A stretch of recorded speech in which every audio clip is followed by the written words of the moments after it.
Hello, everybody, and welcome to the Devil's Joint. Today, I have with me the one and only Mr. Devil, Ken Daneyko. Thanks for being with me, Ken. My pleasure, JJ. How are you, man? Doing well, doing well. Happy 30th anniversary on the 95 Cup. I gotta say, I'm wearing the shirt right now, and Yeah, I you see know, that. And, yeah, excuse me. Obviously, fond memories, and as they say, time flies. But that group of guys was as special as it gets, and we will always have a special bond because for us, it was about that's what it was all about: winning, trying to achieve one goal to raise that Stanley Cup and to finally do that for the first time after some lean years in the early days of the organization. Made it that much more gratifying for sure.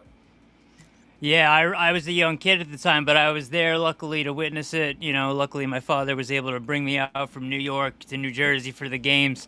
I even made it out to Dallas in 2000 as a kid. But winning three cups.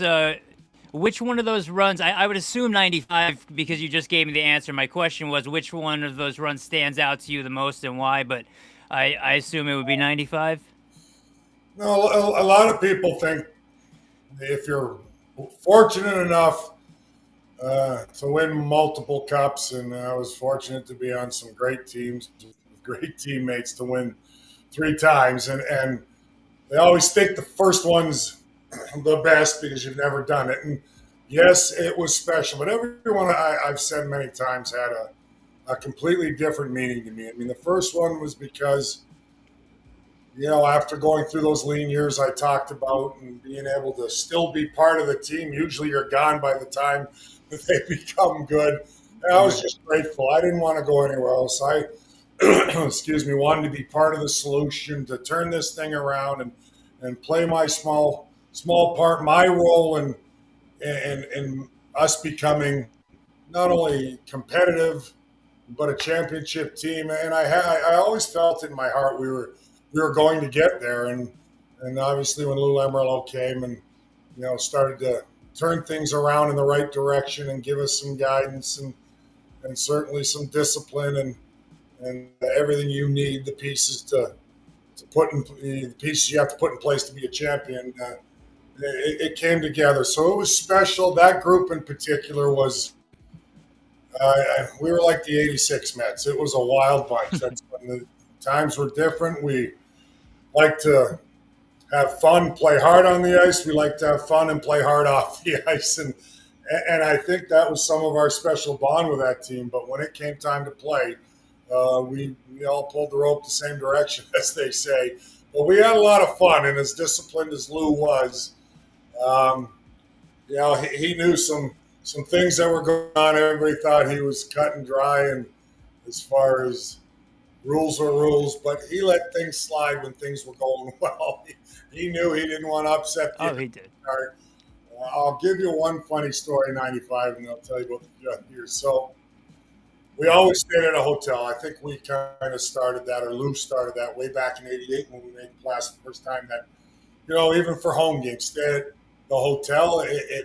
We hope it's going to be a 2 month grind of trying to raise the Stanley Cup, and we felt that we could sacrifice that and just be together, a team. A lot of people thought it was crazy at times or at the time, but we stayed at a hotel even for home games, all playoffs long and those long runs we had. And we stayed at the Lowe's Glen Point the first time around, and I remember we got a few days in between, and we were rolling pretty good. If you remember, we went 16-4. Yeah. It was playoffs. I don't think many teams have only lost 4 games on their way to a Stanley Cup championship, so we're very proud of that. But we would let off some steam. A bunch of guys would go out. Now, if we had a couple days in between, we'd have a midnight curfew. We'd have to be in back at the hotel by midnight. So a lot of us would push it a little bit, and there was a security guard at the local endpoint. We called it Marriott Gunpoint because we felt Lou had guards at every station. Right. So some of us would saunter in a little past midnight or 12:30 or 12:45, and there'd be security guard there, and we kind of sneak in a back door that they had, and he had a Devil's hat, and he'd ask us to sign it, and we're going, yeah, we got to do him a favor because we're kind of coming in late and everything else. And little did a lot of us not know that was Jacques Lemaire and Lou. I think Jacques as much as Lou had set that up for every guy that signed because he'd only get it signed after midnight. Meant they were out past curfew. And Wow. I mean, how we felt for that. And That is unbelievable to hear.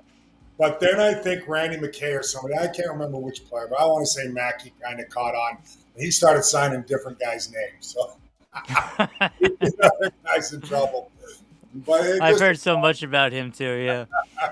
And I love Mackey, and just a fun story. But Lou never called us on it because things were going well.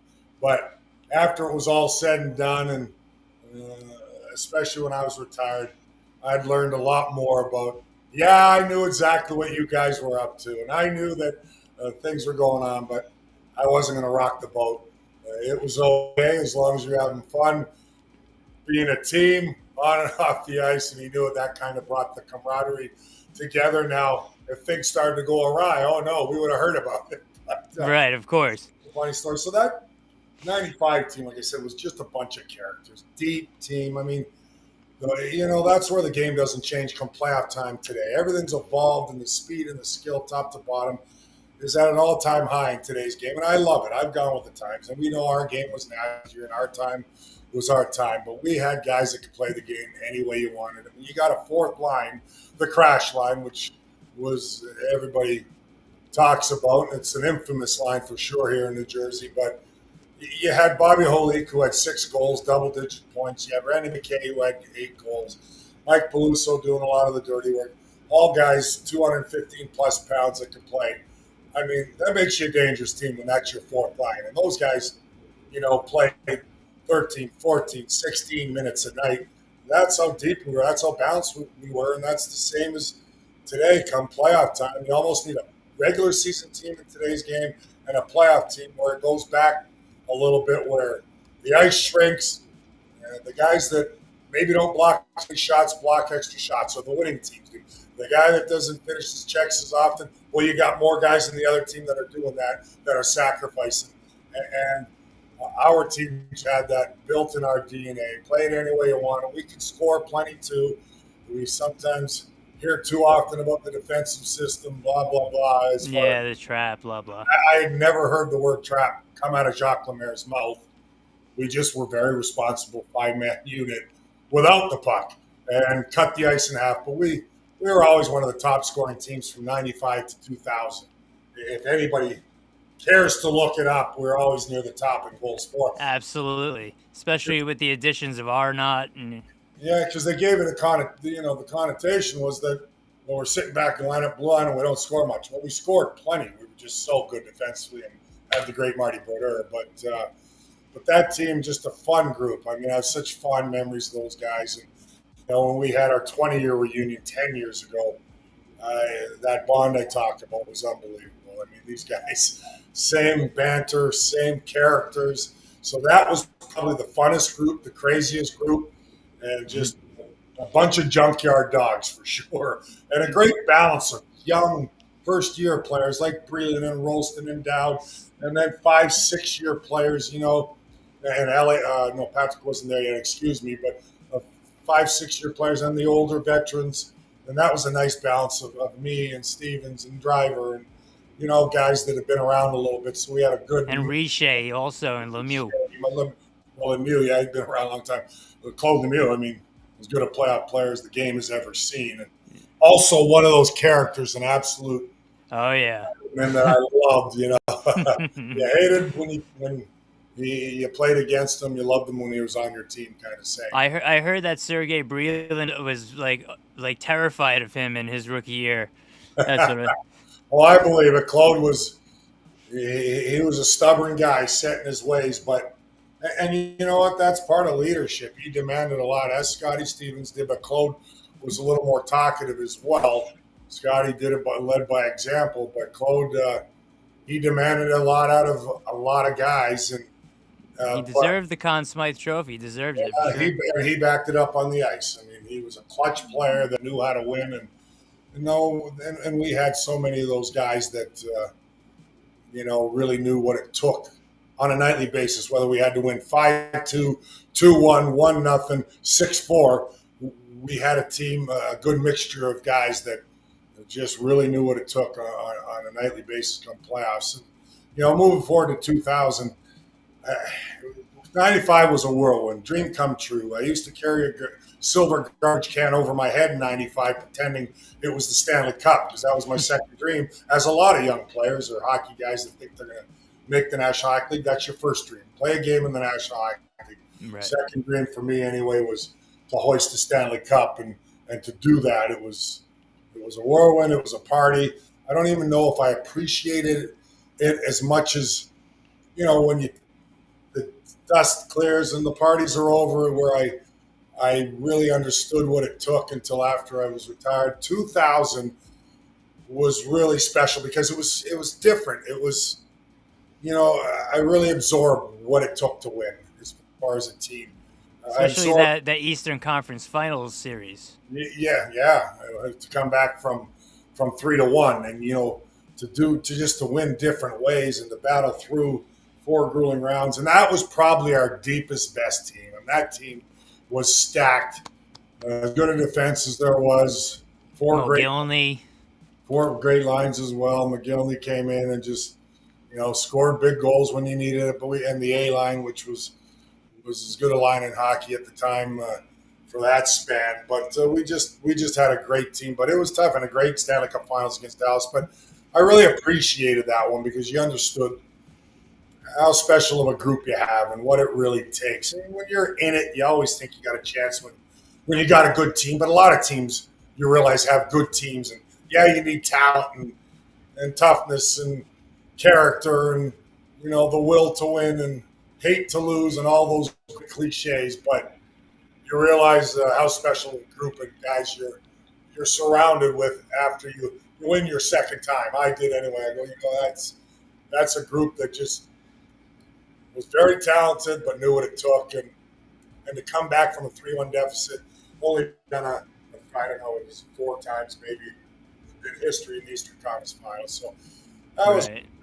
and obviously 2003 for me was, I'm getting old. I'm 39 years old, been around a long time. I knew, my career sooner than later will be coming to an end, and your role diminishes a little bit, and that's okay. I mean, the young guys take over, and obviously, yeah, you're still a competitor, and you're anxious, and you want to be in every night. And I was in, out, and some of that I expected, but Right. put it on top and the way I did, and get back into a game 7. I mean, it made ending my career retiring pretty easy. I mean, going on top, not many players get to do that.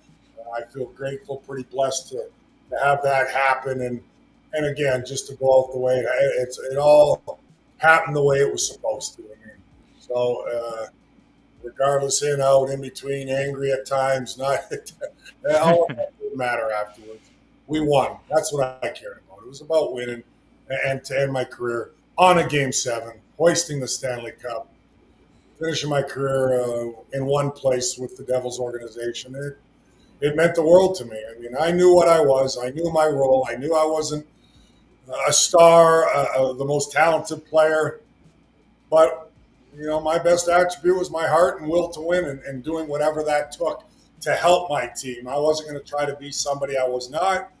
And you play your part, and if you do that, good things can happen. And I was blessed to be surrounded with the greats like Stevens and Niedermeyer and Broder and Lemieux that you mentioned, and Riche's, and Arnott's, and Sikoras, and Eliash's, and Brelands. I can go on down the list. Johnny Max, yeah.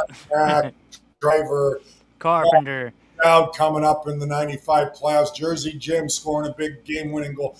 And one of my favorites, Scotty Gomez. I mean, love the kid, and all he did his first 3 years of his career is win 2 cups, win a Calder Trophy. Calder.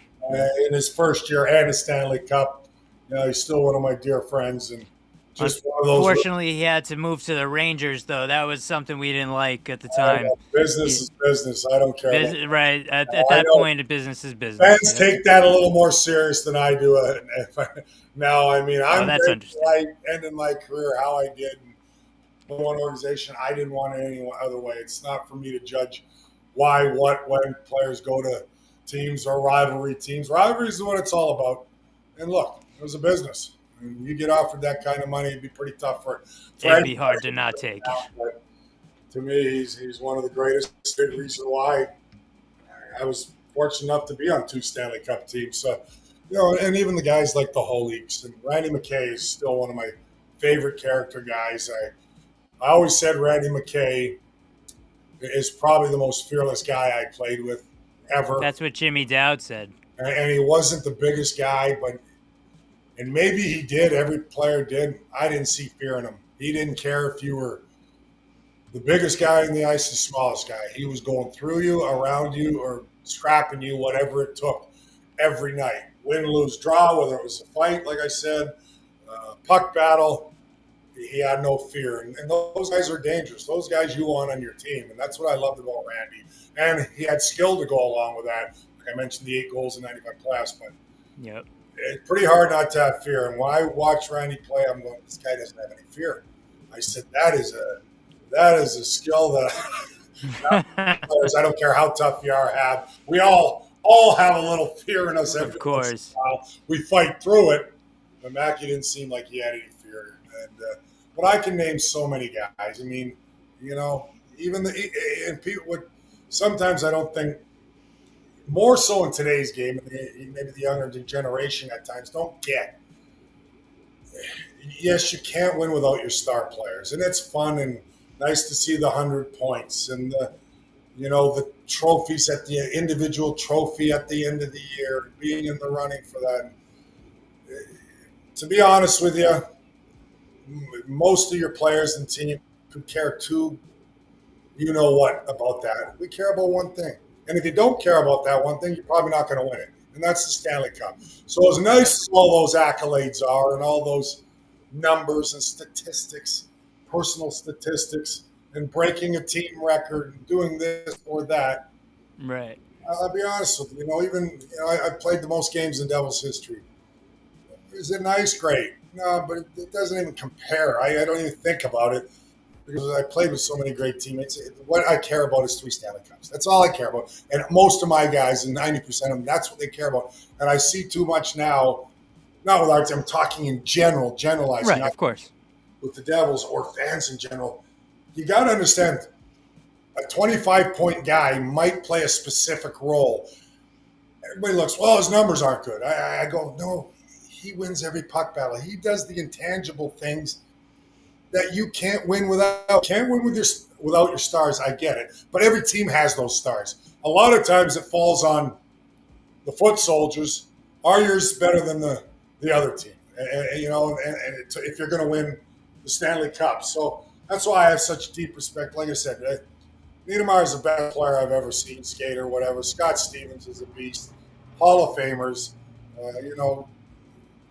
Just Marty Brodeur, obviously a Hall of Famer, and arguing sake the best goalie of all time, and he's obviously unbiased. But Yeah, me too. yeah, we need those guys. We don't have a shot without those guys. But those guys will tell you the same thing about the McKays and the Holiks and the McKenzies, whether you're in and out of the lineup. Like Jim McKenzie, yeah.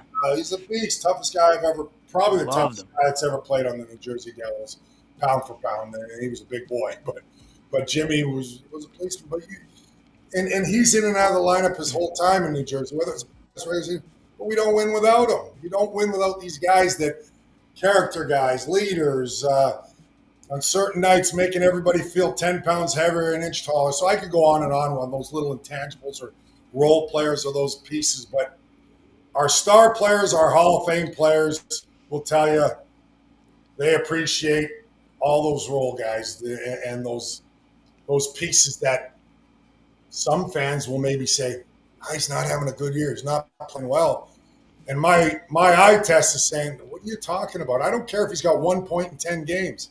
I'm seeing all the little things, the tangibles that he does that helps our hockey club win games. You know what I mean? Right, you're playing in the neutral zone, defensive zone, whatever they do. It doesn't have to be on the board. It doesn't always show up in statistics. That's all I'm saying. You know what I mean? So, Right. but You and know, like I I want. said, Oh, go records ahead. are nice, but for me, I want the mindset of every Devils player to be one one record we want. We want Stanley the Cup, cup. championship. That's it. Look at the Florida Panthers. I mean, I know they're good. Unbelievable. I know they're deep, but there's a reason they're winning. That team plays for each other and plays and the depth. And you hear their coach, you hear their top players like Barkov and Reinhardt and them, and they always talk about their fourth line guys and their sixth defenseman, seventh defenseman. So, yeah, you have to have them all in order to make. And the Devils got them opening night now too. Yeah, no. So, and I love it. That'll be a great motivator for them right out of the gate because they are the champs, back to back champs. Not easy to do in today's game because all the skill level in everybody's organization. Another thing, it just comes to mind. So when I get rolling here, when the off season, we're wondering how many moves we make. What are we doing? I love that we've added some, some switched up the bottom six. It had to be done. You have to. Yep. I think even when you win a Stanley Cup, you got to shake your team up, or you don't run it back. You never do because things never are the same the following season. But we needed a shake-up. It wasn't enough in the second half. But as far as other, and I think we've done a really good job there. There's other things that might happen. Would you like a top winger or goal scorer? Obviously, would you like another good centerman? They don't grow on trees. You got to be patient. Your team in October is never going to be your same team by Jan. Exactly. So everybody gets worried that you need a set lineup. I'm not a believer in that. You don't need a set lineup October 4th or whenever. When's the season start? October 8th through 12th usually. Yeah. Because sometimes you have to be patient because that deal wasn't there for you or the right player. You don't just make a deal to make a deal or you didn't like what you have to give up. So every time you have to give something good up to get something back, it's just not always there. I think sometimes people expect that trade this guy, and this guy, and let's get that guy. Well, how about the other team doesn't want that guy, and that guy? Right, of course. So that's all. That's my ramble. Well, I wanted to ask you because you were talking so much about the players around you and stuff, and you've been not only a Devil your whole playing career, but you've been with the Devils your whole career in general. And I remember watching an interview you did. At one point, you said when you were drafted that you didn't even know where New Jersey was on the map. I think you said something like that. But you played your entire NHL career, and I got to give that to Sergei Brylin also. You got to give that to him. So, like, what made staying with New Jersey so special for you? Was it the first Stanley Cup, and you were like, we could keep doing this, or did you just want to stay there? How did that work out? Look, everybody's different. Everybody has a different mindset, mentality as a player, and I respect whatever players' decisions are. If they need to change the scenery, asked to be traded, think they need to be traded, or in fact, a lot of times it's the general manager or the organization thinks he needs to change the scenery or a player needs to change the scenery and the team needs a different element.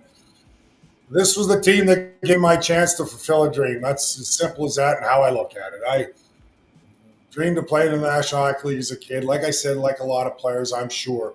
But it burnt a hole in me from 7 years old. This is what I'm going to do. When I got drafted in the inaugural season, 1982, when the Devils moved here, didn't have a team name. Said it many times and told the story many times. And yeah, I didn't know where New Jersey was, but I would have ran the 2,000 miles to get my chance. This was the team giving me an opportunity. I didn't care where they were in the standings, what they were doing.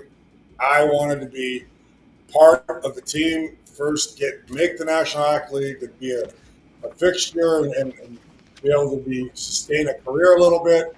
But I wanted to be part of the solution. As simple as that. So I never even entertained if they were going to keep me and weren't going to trade me. I had no interest in going anywhere.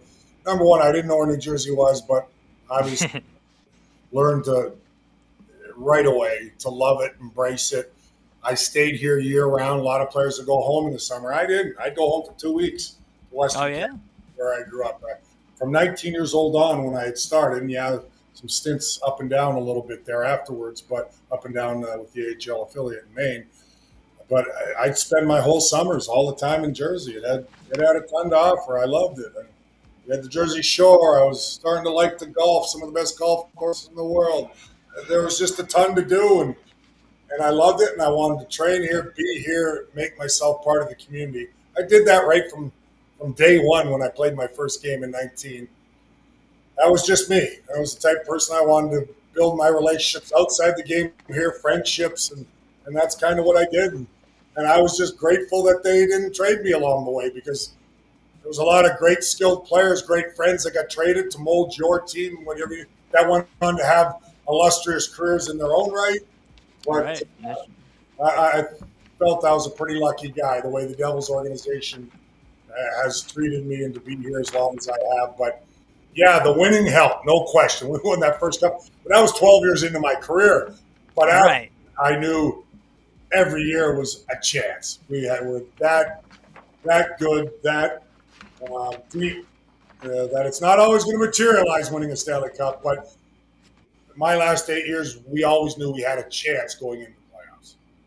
And I gotta tell you, it was an honor to be in as a fan to be there in that at that Game 7, which was your last game.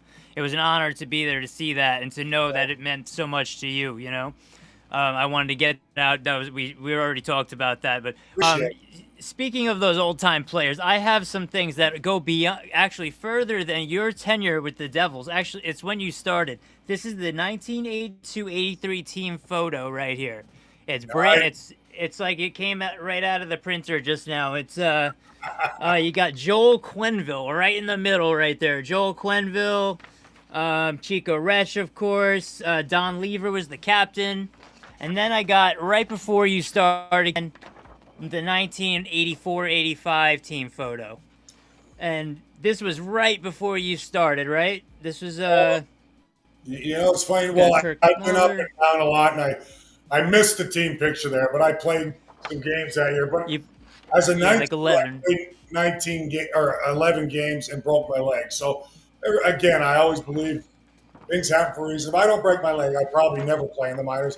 Things were going extremely well. And even in that 82-83 picture, I was up with the Devils for the first 5 weeks of the season.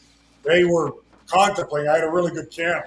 They were contemplating keeping me then. And in fact, Chico was my biggest cheerleader because he kept telling them, and he really liked me, and the aggressiveness and the toughness that I brought, even as an 18-year-old. And he says, "You got to tell them, Ken." He says, "You're ready to play now." And he knew I was one of those guys that I believed it too. I was ready to go right out of the gate. So I stayed up the first month of the season, so got to know a lot of those guys, even though I didn't get in a regular season game, but I pretty well played 10 exhibition games that year. And they were hemming and hawing for quite some time whether to send me back to junior or not right in my first year, and finally made my debut the following season.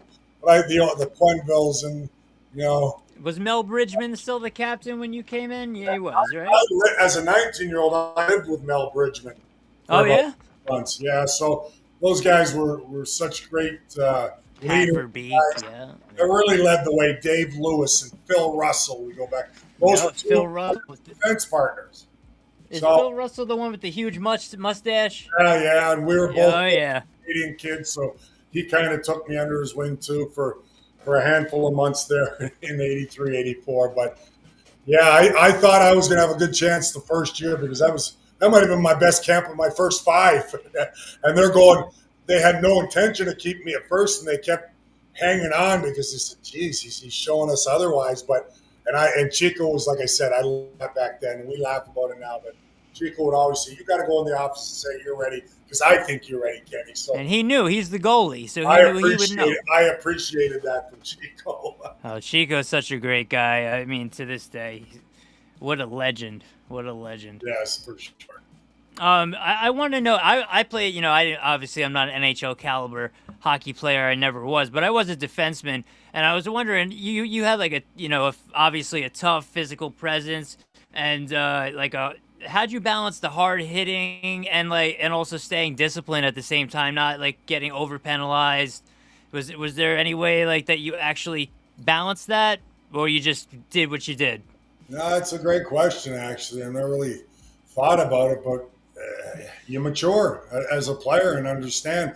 It didn't go so well in the early going once in a while because, yeah, I mean, it's learning along the way uh, as a player, bringing that intensity, aggressiveness, a fight when you need it, when that was more prevalent back then, and understanding your role again. And that was part of my role: protect teammates and maybe change the complexion of a game with a fight. But I learned that pretty quickly as far as understanding that there's this is a time and place. Like I didn't have to be tapped on the shoulder by a coach too often, and they did that back then, where they said, wake this team up. We need something. Stir the pot. Right. You get out there.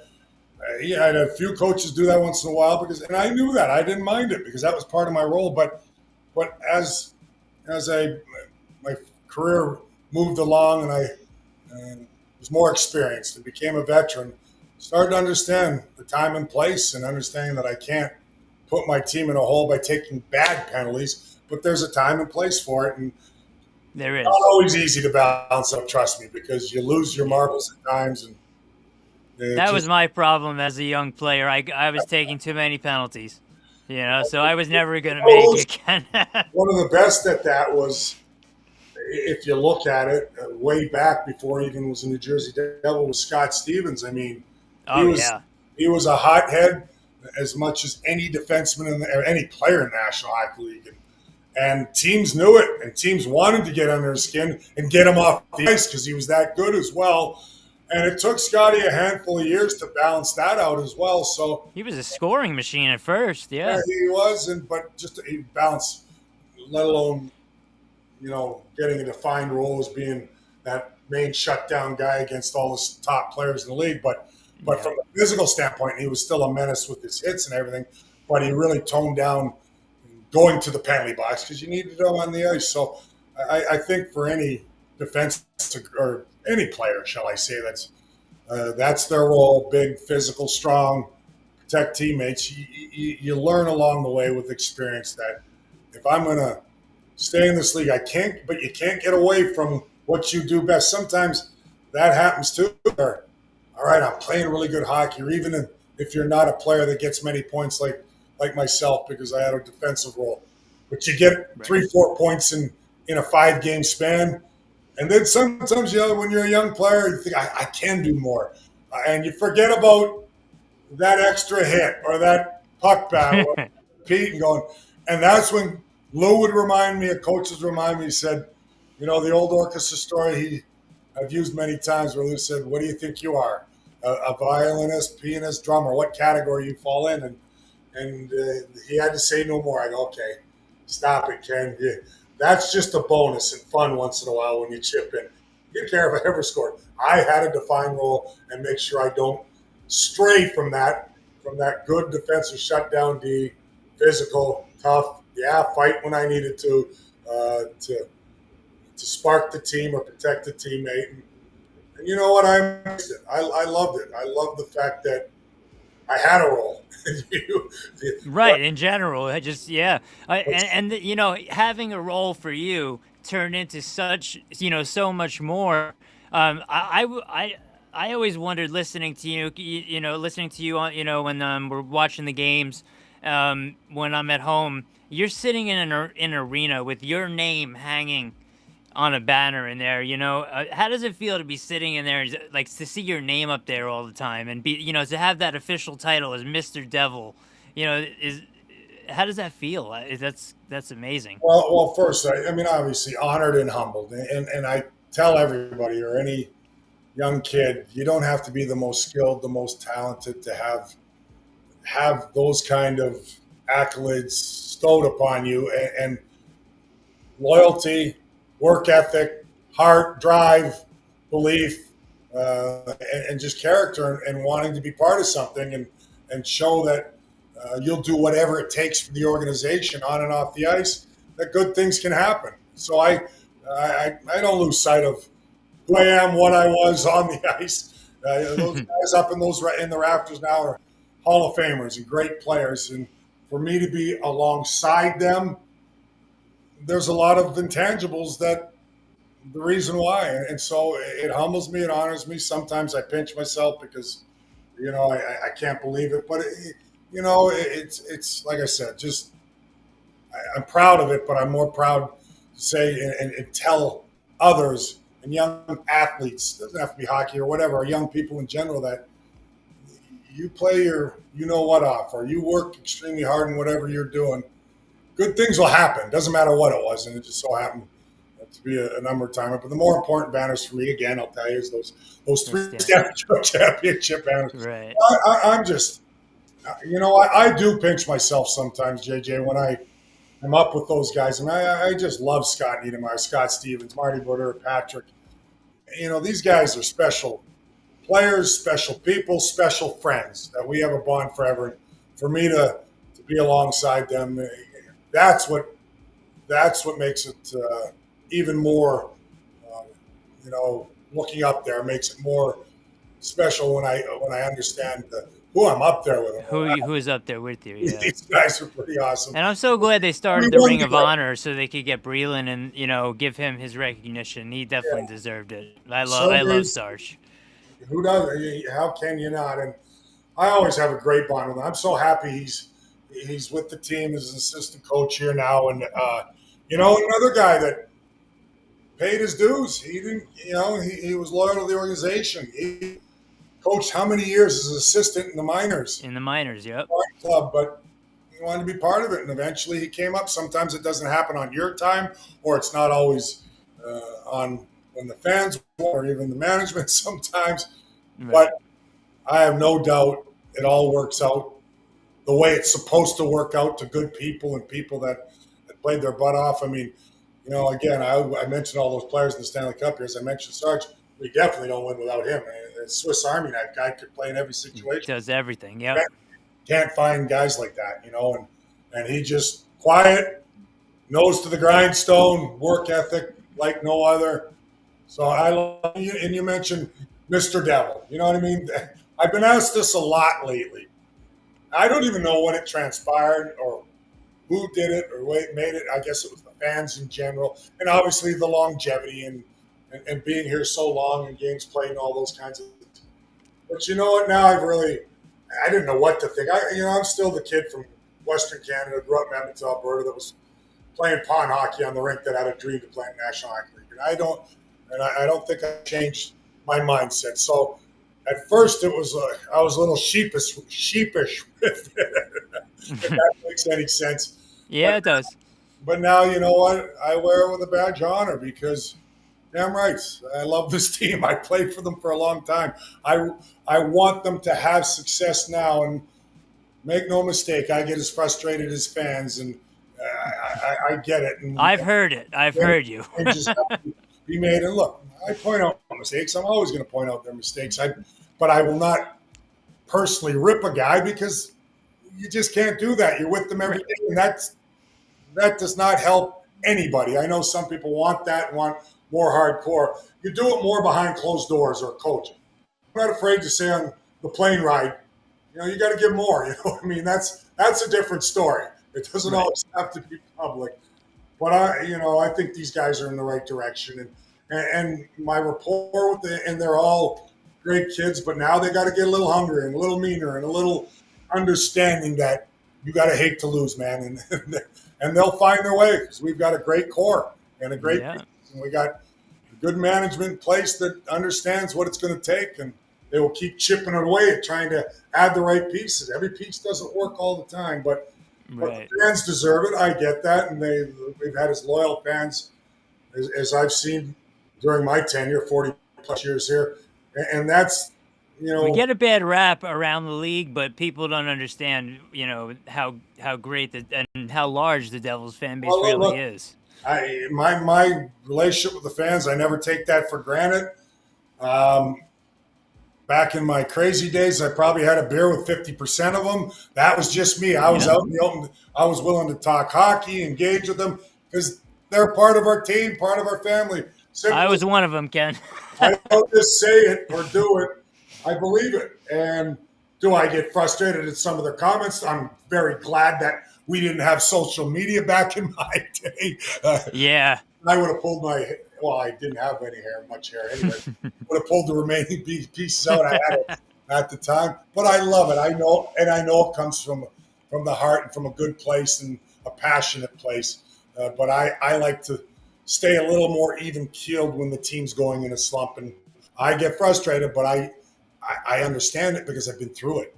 And I understand the ways you get through those times. And like I said, we didn't have to hear about it or read about it all the time. It makes it tough. That makes it tough on players sometimes. But the engagement's great. And to me, the fans, that's why every home game, I don't care if you had my picture 50 times, a lot of them have. They want it again. If that's going to make their game day experience better, that's all part of it because the loyalty I had from the fans on and off the ice, I was kind of that blue collar guy, sort of like the States, I want to think, and that crazy mentality on and off the ice. And I think the Devils fans have some of that, and they like that. They love it, and you know what? We really do appreciate how you are, Ken. You know, multiple times I've come over to you, and when you were sitting down with Bill in the past couple of seasons, and you know, said hello. We took a picture once or twice. You know, you know, everyone appreciates that. You know, when you can just walk up to someone and they're not going to shoo you away. You know, I that's such a appreciate great you thing. guys, man. Believe me. But you know, speaking of younger players, tomorrow I'm going to be speaking with Angus Crookshank, who the Devils acquired over. You Not know, a classic hockey name. I love it. I love it. I said it to my mother, and she said, "What's his name?" I said, "Crookshank." She goes, "That would look good on a jersey." That's what my mother said. I think I've been looking into him a little bit. I'm going to talk to him tomorrow.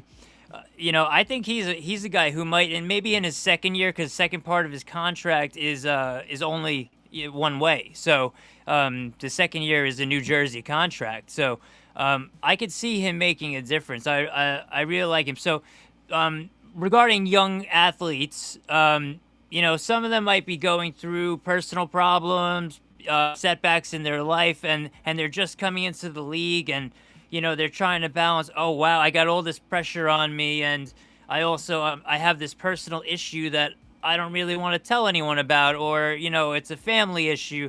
Do you have you know my personal setback, professional setback, whatever? Do you have any advice for young players in that position or in that situation? Well, God knows my setbacks were well documented. I didn't hide from that either, even though I stumbled many times. And Well, I've that's been sober. respectable. I've been sober a lot of years, and I'm grateful for that. Obviously, Congratulations on that. That's yeah, amazing. 14 years this August. But and it took me a long time because I mine was public in the 90s when I played, but Yep. had a lot of sobriety at the time, off on. But it takes what it takes, and I fell off and relapsed many times. And don't get me wrong, I always would like to preface. I had a great time when I was younger. I like to have fun. But when it became a problem, that's when the hardest thing is to ask for help. You know, and just kind of what you alluded to.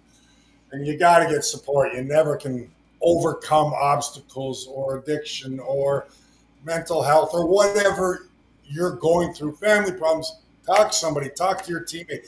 I always embrace that too because players keep things too much to themselves. And I know today's age, more guys really get the help. The league's done a great job of having implementing programs. But Yeah. for me, you know, anytime if I can help one person that's maybe going through what I'm going through, and you can plug that in anywhere, whatever your problem is, if it's different than mine, you know what I mean? Along the way, emotional. Right. That's why I was broad about it. Yeah, Yeah. no, and I agree with you.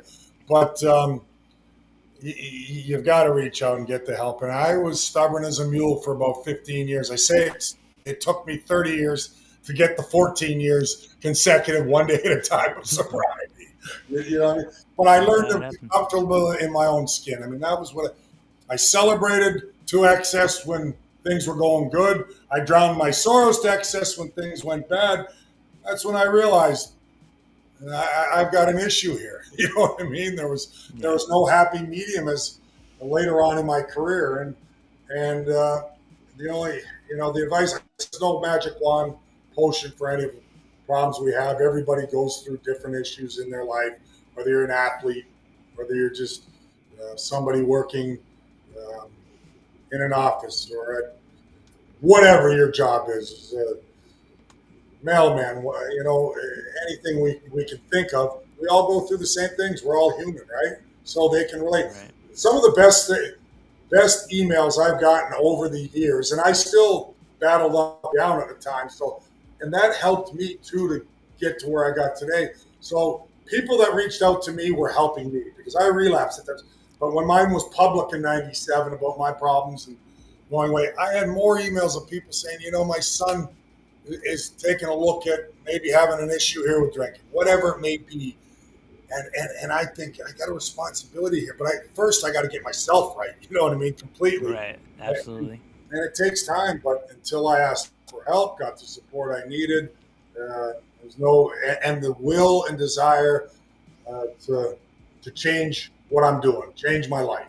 That's the best advice I can get. You have to have an earnest, you got to make an earnest attempt to say, I'm not doing it for him, her, my parents, my wife, my kids, because it's not sustainable. It's for yourself. Yeah. It's got to be for you. That's one thing I preach a lot to. It's got to be for you if you need help in some area or back through some adversity.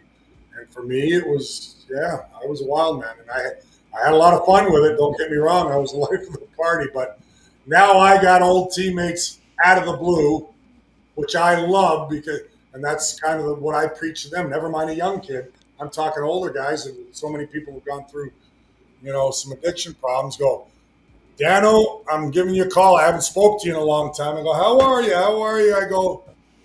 They go, you were the craziest of the bunch. How the heck did you stop drinking? You got a minute? I'm not going to chase you. You want to call me every day? You want some help? I'll share my experience, strength, and hope. And like I said, I don't have that magic wand or something, a potion I can rub on you to make you better. I tried that route. It don't work. Yeah, it doesn't work. And a lot of people try it and it hasn't worked. I take a lot of pride in the fact that now I have guys calling me that might be struggling with it. And when they call me, I'm like, yeah, if you think you might have a problem, you probably do. I'm not here to judge. You can call me anytime, day and night, even if you've slipped up or feel you got to stop, whatever.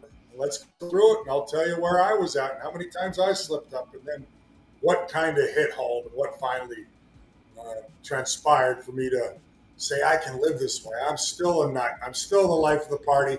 I just can't anymore because Right. I can't.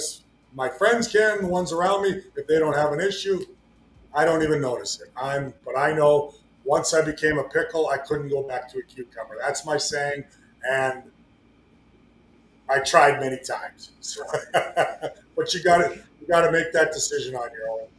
If you do, I appreciate you sharing that with me, Ken. I really, it takes a lot for a man to discuss all these personal issues the way you do, especially. But let me move on from that. Let's not. We don't want to get too down in the dumps here. Before I let you go, I wanted to ask you a question. A couple of fans asked me to ask you this question. On the internet, they want to know who was the toughest forward that you think you've ever played against, and what would you do to prep for a player like that? Toughest forward as far as skill set. To defend in general. Yeah, okay, yeah. I was saying, or physicality-wise, so it's kind of two different styles. Yeah. Although there were some physical players that were highly skilled too. I've said it probably many times, probably because I faced him so often in the division, and obviously one of the greatest players of all time, Mario Lemieux. One-on-one would make you look as silly for a defenseman as anybody could. So he would make my knees shaky on many occasions when he got a full head of steam because of his reach and his size and his terrific vision in hands. He'd put the puck between your skate, your sticks, pull it back, and pull it from backhand to forehand. So if you looked at the puck or lunged or reached whatsoever, he's waiting for you to make that first move. and Right. the skill sets that he had, he made so many defensemen look silly, including myself at times. But what I did to prepare, and we got the better of them as a team on a few occasions. As they get in the playoffs, we played them many times, but on the way to our cups, we had to beat them a couple of times. And I sometimes I just prayed, to tell you the truth. But you know what? As I got more experience, got you know uh, more understanding of the defensive position and and angling and stick position. And Larry Robinson taught me so much of that. Not waste my energy, conserve energy, so that I could defend guys like Marilyn Mew. It was staying patient, staying inside the dots, all the things you hear in today's game, same stuff, Right. but easier said than done because you get anxious. Every player gets anxious or go down too often to the ice. You go down on Marilyn Mew when Yeah. he's dancing around you. And It's over. now you can say that about 100 guys in the National Hockey League. Fourth line guys, today's game can toe drag you. So that's Oh why yeah. stay on your feet as long as you can. That's some of the patience. And that's what I learned. Always look at the chest. If I didn't look at the chest, if I look at the puck on a Marilyn Mew, I get beat. You get beat. Yeah. I will say Oh, go ahead. quickly, in a little different way, Wayne Gretzky's the greatest of all time. It's not even a debate. That's what I'm saying. I mean, just his, revolutionizing the game behind the net, where that was a nightmare. Right. So it wasn't so much that he danced you one-on-one, and he did that plenty of times, but Mario maybe was a little more dynamic, and I saw a little bit more. But Gretz was a guy that he's sitting behind the net, and there's 5 guys trying to take the middle of the ice away, and we don't know who to go, who to reach, who's going to get the stick out, who's going to chase him. And the second we made a move, he feathered over 3 guys. He knew what he was going to do. 3 plays ahead of everybody else. So, and his numbers speak for himself. I mean, there's nobody like Yeah, him. and that's what he's known for, knowing where people were going to be before they got there. Yeah, I could name so many players, but we don't want to go on and on because those are my 2. Right. But you mentioned Mario, and in my head, I don't know how you feel about this, and you don't have to respond, but Mario Lemieux should have been a Devil. He should have been drafted by the New Jersey Devils. We all know that. There's a documentary about it. I know all about it. You're right. And we got a pretty good one of my buddy Kirk Muller. Kirky Muller, yep. Mario Lemieux. Yeah, but then maybe Brodeur doesn't come into the Devils organization. If all those pieces are different and changed, you never know. Ifs and buts, you never know. You're absolutely right. Yeah, it would have been interesting, right? Yeah, absolutely.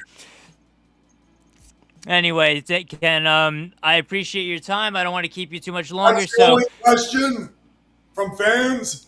I heard you wanted. Oh, I have plenty of questions. We need one more. We need one more. I want to hear from the fans. Okay. In your long career with the Devils, on and off the ice, do you have a moment you're most proud of? Oh, so many. Everything we've kind of talked about, right? You know what? Let alone the 3 Stanley Cups. That's what it was about. I mentioned it many, many times. And just a great group of players that I was fortunate enough to be surrounded by and play with, because I don't have a chance to be a long-time National Hockey League player, a long-time New Jersey Devil without those guys. But 88's team, 1988 was a special group. That moment I'll never forget as long as I live. The game in Chicago went on a 7-0-1 run to 0-1 run just to make the playoffs that year for the first time in team history. That was the turning point. I know it took 7 more years to win a Stanley Cup. Well, that's because it's really hard to win. We know that. But that kind of set the tone of, if anybody, and I'm sure people have, and even if a lot of people weren't born or Devils fans at that time, watch the celebration after winning in Chicago a regular season game. I don't think you've ever seen anything like it. Gloves flying in the air. It was like we won the Stanley Cup. It was a Stanley Cup, yep. It was what some people would think now, what are these guys doing? It's the last game of the season. They got in the playoffs. It was raw emotion from a young group of guys that were sick, tired of being out of the playoffs and not being good. You know what I mean? So that, I remember And that the game had to be won that night. It had to be had to be won. won. Had to be won on the heroics of Johnny Mac's overtime.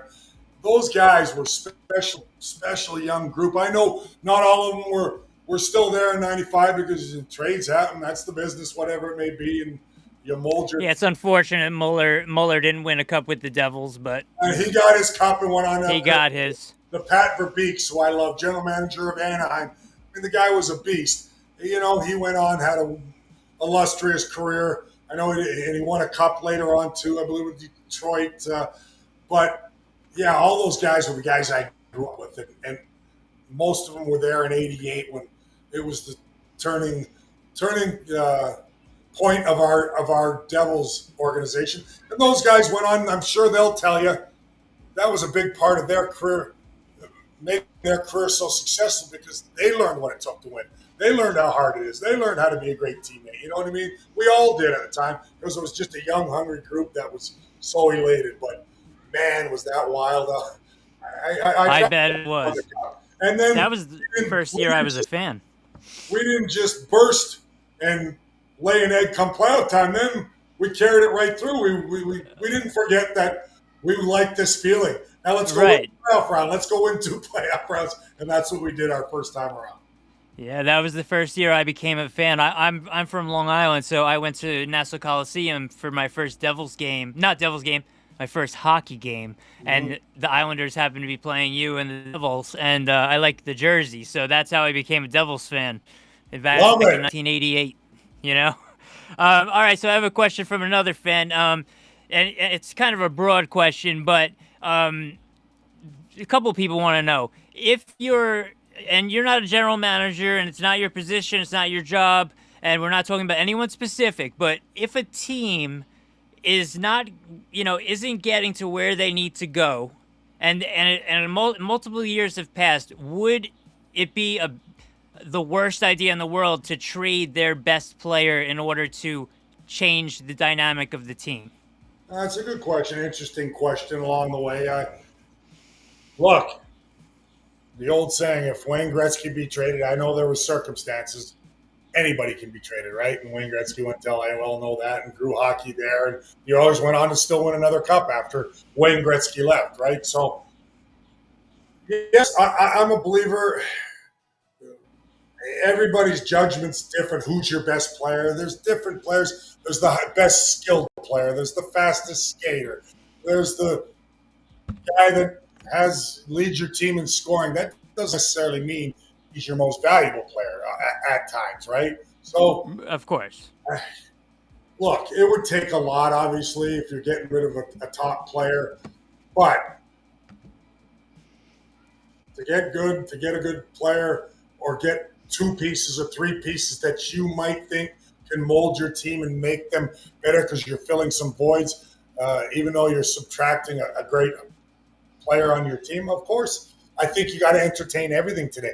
Every team has so much skill, and even if you got to make tough decisions as a general manager. And we've seen teams do it. Florida and Calgary, the Huberdeau and Tkachuk trade. That was their two players basically being traded away.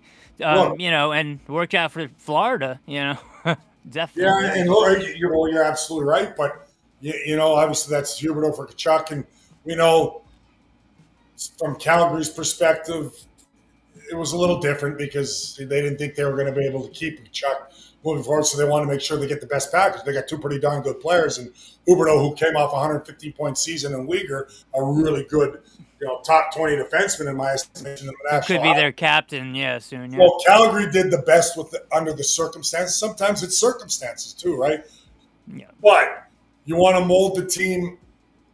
Any general manager will tell you into what you feel is going to have the most success, not just during the regular season. And I talked about earlier, you need a regular season team because it's not easy to make the playoffs. But then come playoff time, do you have enough horses to win a round or 2 rounds or 3 rounds? And that's kind of where, alluding to this question in a roundabout way, if it makes sense to the hierarchy that you can get 2 pieces, 3 pieces, that quite aren't as talented or skilled or as good offensively as your top player, then you got to take some risks once in a while. And I'm not saying you do it all the time because it's hard. You don't do it just to do it or make a trade.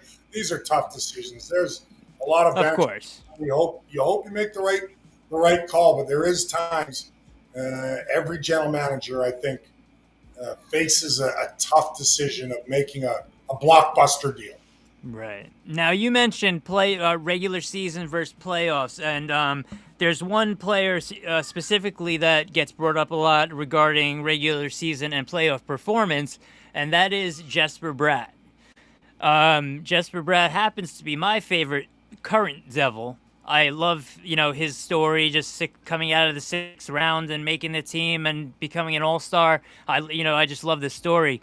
Do you think that he's even played enough playoff games to say that he's a bust in the playoffs in general? Like, people say that a lot about Jesper Bratt. Oh no, not at all. I mean, he hasn't had enough experience in the playoffs, like a lot of the core, and they've got to continue. They got to become a sustainable playoff team, and about having the right surrounding pieces. Brad, Right. I mean, he's still creating. He's a guy that, they learn to fight through the difference come playoff time of where I said earlier the ice shrinks. Everybody pays the price. Everybody finishes their check a little bit more and takes away the middle, does things that you maybe don't see on a regular basis in the regular season, where you take some nights off, as they say, or you don't quite compete as hard. But you're not going to see that from top teams in the playoffs. You're just not. That's why certain players excel in the playoffs, because they're born for the playoffs. Claude Lemieux, sometimes he would have really rough regular seasons, and But you knew the playoffs, Claude Lemieux is going to be Claude Lemieux, right?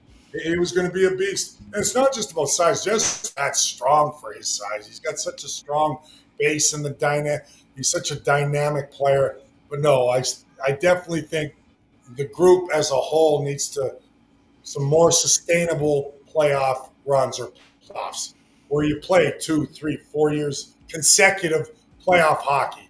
And that's Right. what you find out. You see if they grow into that big time playoff player. But I think Brad's been pretty darn good in the playoffs at times. Yeah, he's fell short like some other guys along the way.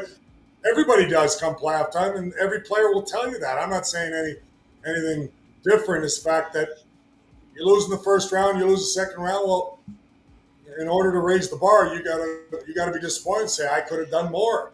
So, but that's throughout your lineup. I mean, look, we won the Right. cup in '95, didn't make the playoffs in '96, and all of us had responsibility in that. And We're very surprised about that as fans, too. we, Yeah. we didn't do enough. We waited the last day. We took things for granted. We learned a lesson. You know what I mean? And these guys have to learn some of those lessons. But make no mistake, you have to up the ante come playoff time. And I think they're learning slowly but surely. But they're going to need a couple guys to really lead that charge. And Brad's one of them for sure, no question. I love having Cotter and Nason on that bottom six. Paul Cotter came in, and I love him. I bought a jersey with his name on it almost immediately. I love his play. He had a career season this year with the Devils. I'm liking the guys that have been brought in. But people are waiting right now. All the fans are waiting because I believe what Fitz said was first thing he's concentrating on is Luke Hughes' contract before anything else. So that means if we don't hear about Luke Hughes, that means no other moves will be made. That's basically what's being said on the internet. So Patience. We will see. I have a lot of faith in Fitzy. He'll do what needs to be done here. But the players, again, all of them, even to mention, Cotter and them, they came in, they bring some more grit, Nason. But from Jack Hughes's to Paul Cotter's and health was a big issue. It's not an excuse, it's a reality. We got to stay healthy, and let's hope that happens. Sometimes it's just bad luck, but hopefully they can remain a little healthier than they did last year. But everybody's got to be more consistent on a nightly basis. That's a trait you learn too through experience. I think all those guys, everybody in the second half dipped. They got to be better. They got to be better, but they got to push each other, hold each other accountable, and understand that, guys, this isn't good enough. We've got to be better because they've got too good of a team, too good of talent, too good of a core. No, do they need more depth? No, do they need to be, you know, deeper? And that's kind of what they've added a little bit. They hope. We never know what's going to transpire until we see the new players play. But you hope you have a dark horse in there like a Gritzik, steps in right away, Right. becomes a 25 goal scorer, a 20 goal scorer. And it's very possible. Kind of like Jesper Bratt did as a 19-year-old. When you get a player that nobody expects becomes a National Hockey everyday player right away and produces right away or has a role right away, everybody's got to. How many times have I mentioned that throughout our interviews? Having that role and sticking to it. And I think everybody gets away from it a little bit too much, too often. Do what you do best. Do it on a consistent basis. I think that's what this group of guys for the Devils are still learning. Right, and when they can get that together, the Devils, I believe, the core that they have now can win a Stanley Cup, and as long as they have that surrounding team, like you said, those third and fourth line guys, doing. Things have to fall right. You're right. Everybody has to, you know, come playoff time or down the stretch, and during the regular season, just to make the playoffs, you've got to all be on the same page. You all got to be sacrificing the same amount of competitiveness, energy, drive, will to win. If you have 3-4 passengers, I don't care how good your team is, you're not winning in this league. The league is too close, too tight, too many good teams, too many good players on every team. So I want to see a little more. It's not just the coach, it's not just management. Players, when you become a top team, and I humbly say what we were talking about, I was fortunate to play on top team. We won Stanley Cups. We held each other accountable. We all liked each other. But I'll tell you, we'd be tough on each other. It didn't matter. We'd have arguments in the room. We'd have things going on. It doesn't always have to be all Sunshine and rainbows. Sunshine and rainbows, harmony. No, when it's a long season. Everybody's going to go through slumps, but you better back it up if you're the guy that's barking, But you have to do it together as a team. When the players start taking responsibility amongst themselves, that's music to coaches' ears because they see it from the outside and going, this team, that's leadership. Larry Robinson, I think, said it during some of our cup runs. He says, these guys are getting it. I don't have to say much because they're understanding what certain nights it's not acceptable, and they have to hold each other accountable and understand that. And I hope they get to that level and really see that that's an important element. It doesn't mean you berate a player. You pull them in to say, come on, man, you've got more, I've got more. Come together now, and we won't be denied. But it's not about berating. It's about encouraging, but tough love sometimes. But you need that amongst your team, in my opinion anyway, to get to that next level. Oh, I totally agree with you. I would love this season to be the season because the 40th anniversary season, it was an amazing season. It was the best season actually point-wise in Devils history. But I would love for this season to be the season where either Jack Hughes or Jesper Bratt break the 100-point seal because a Devils player has never done that. And like you said before, it's not about the original, the individual accolades and stuff like that. But that is something that fans are looking at right now. Like the Devils still have never had a player with 100 points, and we're so close. And Brad can do it, and Jack Hughes can do it if he stays healthy. So we're hoping for that for sure. And they both are very capable. Obviously, I'm not going to rain on the parade. I'd be nothing better because obviously that would help the team's success. But the only plateau I want to see them reach is getting the damn playoffs. Go further than last year, continue to strive to get that Stanley Cup. I'll say it till I'm blue in the face. I don't care if Jesper Bratt has 75, Jack Hughes has 82, and all the guys below them have chipped in so much that they're a better team. Don't get me wrong. If these guys, they've had to carry the Devils on a lot of that over the last handful of years, and they have the capabilities, and they're great, high-end, talented, skilled, creative hockey players. But for me, and this is just my opinion, Yeah, they need to be 80-plus point guys for the Devils to have success. I'm not naive enough with that. I want them to have team success. And how you have team success is, you got your top guys and the bottom guys raise their level and get a little closer to A them. Not cohesive just unit. but that compete every night. That a Jack Hughes and a Jesper Bratt do because they compete, and a Timo Meyer, who I think's a bull in a china shop. I know up Yep. and down streaky offensively. I got a really good feeling about him this year, having his best Devils season. But I hope so. he brings all those elements. I was just thinking, and Timo's the guy. I love him. I think he's a bull, and guys like him are hard to find. Does he need to be a little more consistent? Of course, just like all the things we've been talking about.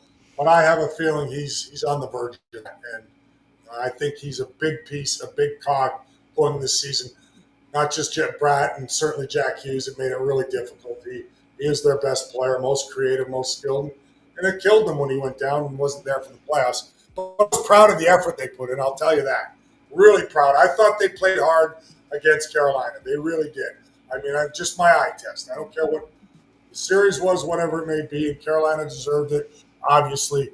But with the depleted lineup, I saw some more push and the mentality that you need. Now you need your top guys in your lineup too, and hopefully that's what's going to happen with health and they become a playoff team again, a sustainable playoff team year in year out.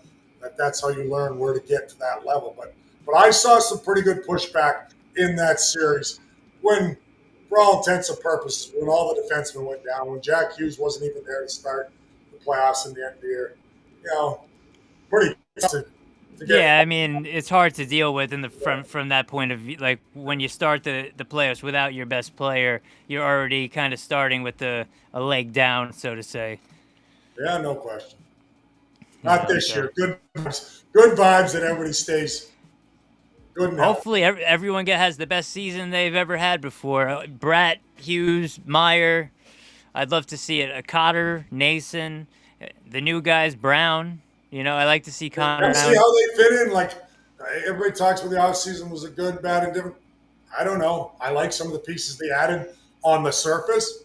See how it works, the chemistry. But we've got some more bite that they've needed. Connor Brown's been to 2 Stanley Cup finals. Right, that's a big thing. That's big. He can translate some of that to these guys, what it takes. He's been around it. He's seen it. That's how you get the experience. So, yeah, some of those guys they've added.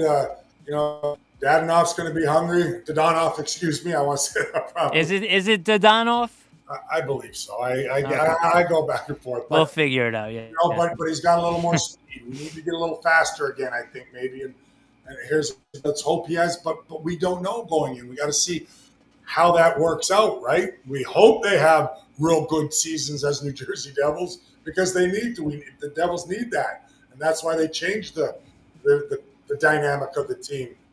But until you see guys playing, and a lot of times I'll say over 50% easy, for me anyway, during my time playing career or today. Let's not forget, it's not the blockbuster, it's not the big name player that changes your fortunes. It's 2-3 guys that you've added that are depth guys that they all play to their potential. They all had an element that was missing, and then all of a sudden you go, wow, that added up to 8, 9, 10 more wins. That added up to 2-3 more playoff wins, which means you're winning another round or whatever it may be.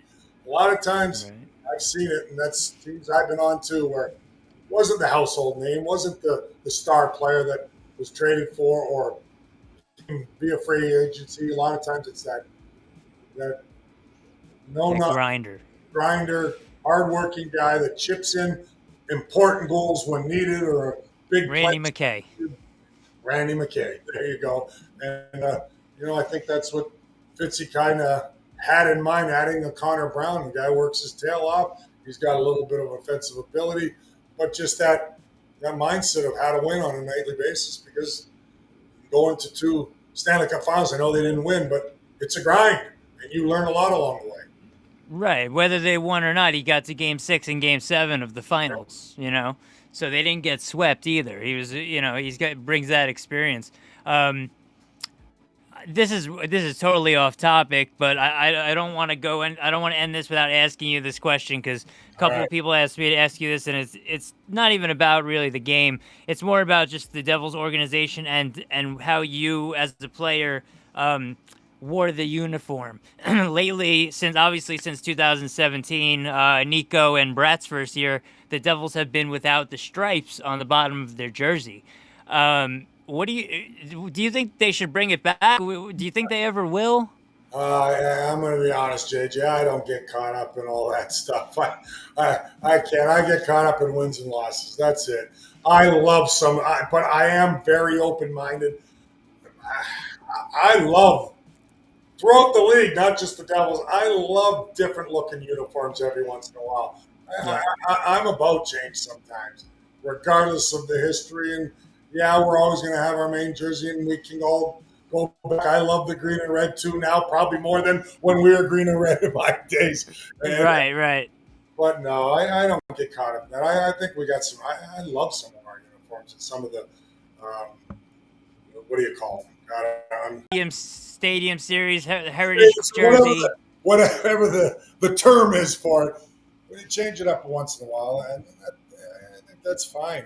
I don't mind it. That's just me. It's my opinion, and everybody, and I respect everybody else's opinion. But I think they look sleek without the stripes. I like it, but so many people just want. They talk about it so often you wouldn't believe how often you hear about it. if they're going You to know. have more wins, I don't care if they play with pink and purple Right. polka dots. Let's win hockey games.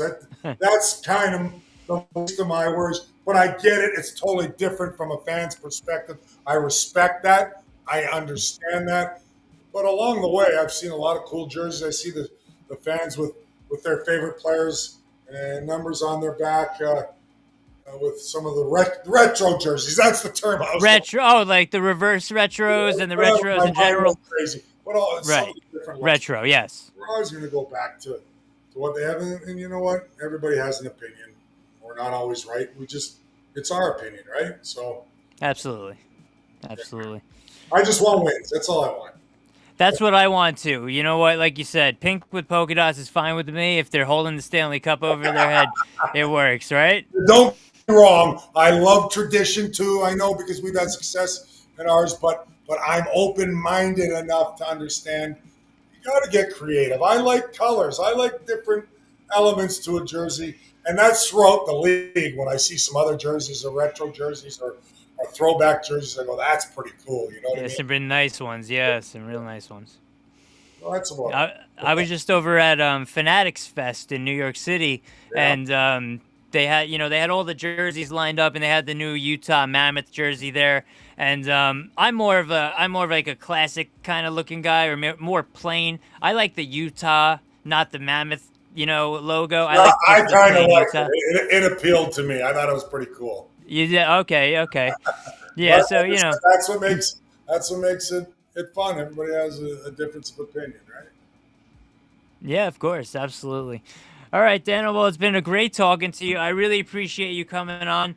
Um, Hopefully this season the Devils get back to the playoffs and go further than we've seen them going since 2012. As we want to go as far as possible, Pleasure being and hopefully that can happen. pleasure being on with you, JJ. And your lips to God's ears for sure. That's what we're all hoping. They continue to improve, get better, one step at a time. Though we'll see. Training camp's still a little ways away, and we got a lot of time. We got to be a little patient. Whether the lineup looks a little different on opening night with the trade, whatever it may be, and if not, it's not going to be the same the rest of the year. There will be moves made, but they got to come Yeah, together. The board's got to lead the way, and we'll see what transpires. But I'm going to be as excited as ever.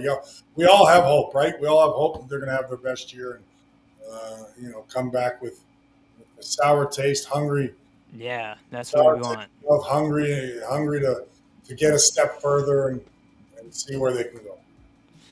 All right, Daniel. Well, I'll see you on opening day. I'm gonna come over and bring you that John LeClaire card that you're in. I'll sign Uh, that, John LeClaire. yeah, I'm gonna I'm actually.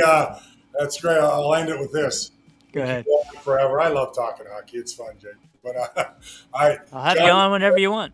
I'm going to see John LeClaire shortly here because I'm coaching in the 3 Ice League have to throw that out there. I hope some fans tune in. I'm a rookie coach, first coaching the New Jersey, New York team. Everything being played in Florida this year at the Florida Panthers practice facility, but it's going to be on NHL Network the following day. Going to be on different outlets. I think FanDuel's.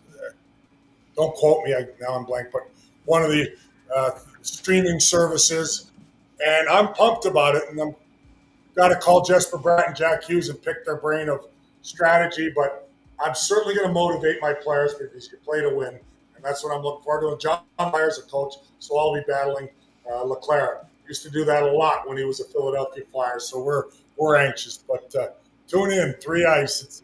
It's going to be fun, and following year we will be back at Prudential playing some games as well. Okay, so it starts in Florida, and then the following year it'll be back in New Jersey. So I'm making I just want to get things going again, and a little shortened year, but it's going to be a great showcase. They have a great vision moving forward. The players are so skilled, so talented. Is there anything better for me? I'm standing up every time 3-on-3 in overtime in the National Hockey League. There's nothing like it. Watching, I love it. I love it. Pratt and all these guys are.